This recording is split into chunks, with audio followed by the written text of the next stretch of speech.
There are a number of things that make a non-native English speaker an effective communicator.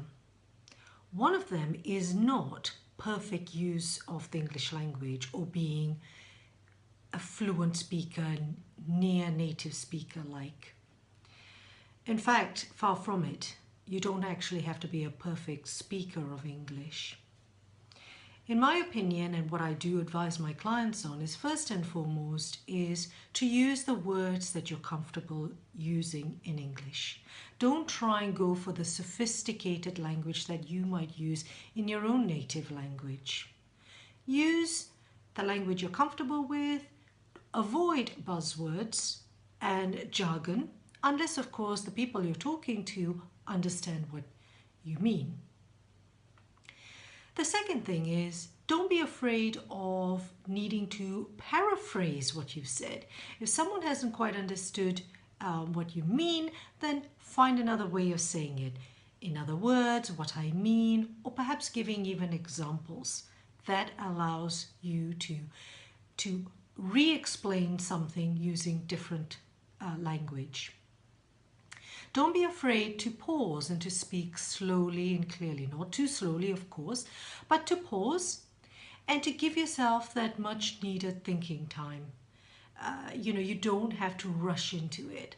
So that's what I always tell my clients to do. The important thing also is, another important thing is to use your eyes, use your body language and use your hand gestures. This also depends on different cultures. But if you're explaining something, perhaps using your hands will help. Using your eyes, good eye contact with people. And, smiling and engaging with them as you're speaking. Because you're getting their attention and they're going to be listening to you much more carefully.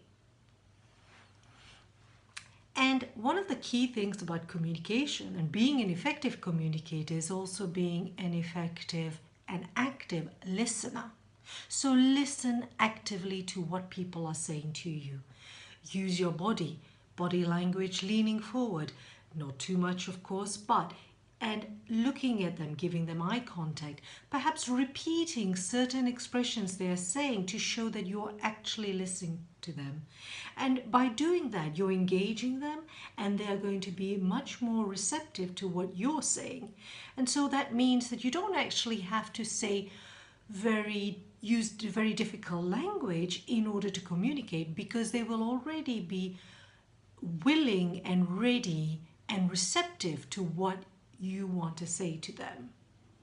So that's really, so none of this really has anything to be about perfect grammar, perfect vocabulary, having the right language, because even native speakers of English often have problems finding the right words or the right expressions. The thing is to just pause for a moment, collect your thoughts, and then start again. But also using the non-verbal communication, our body language, our voice, using that intonation that we have in English, and also your eye contact. And that would make you a far more effective communicator than having that perfect language.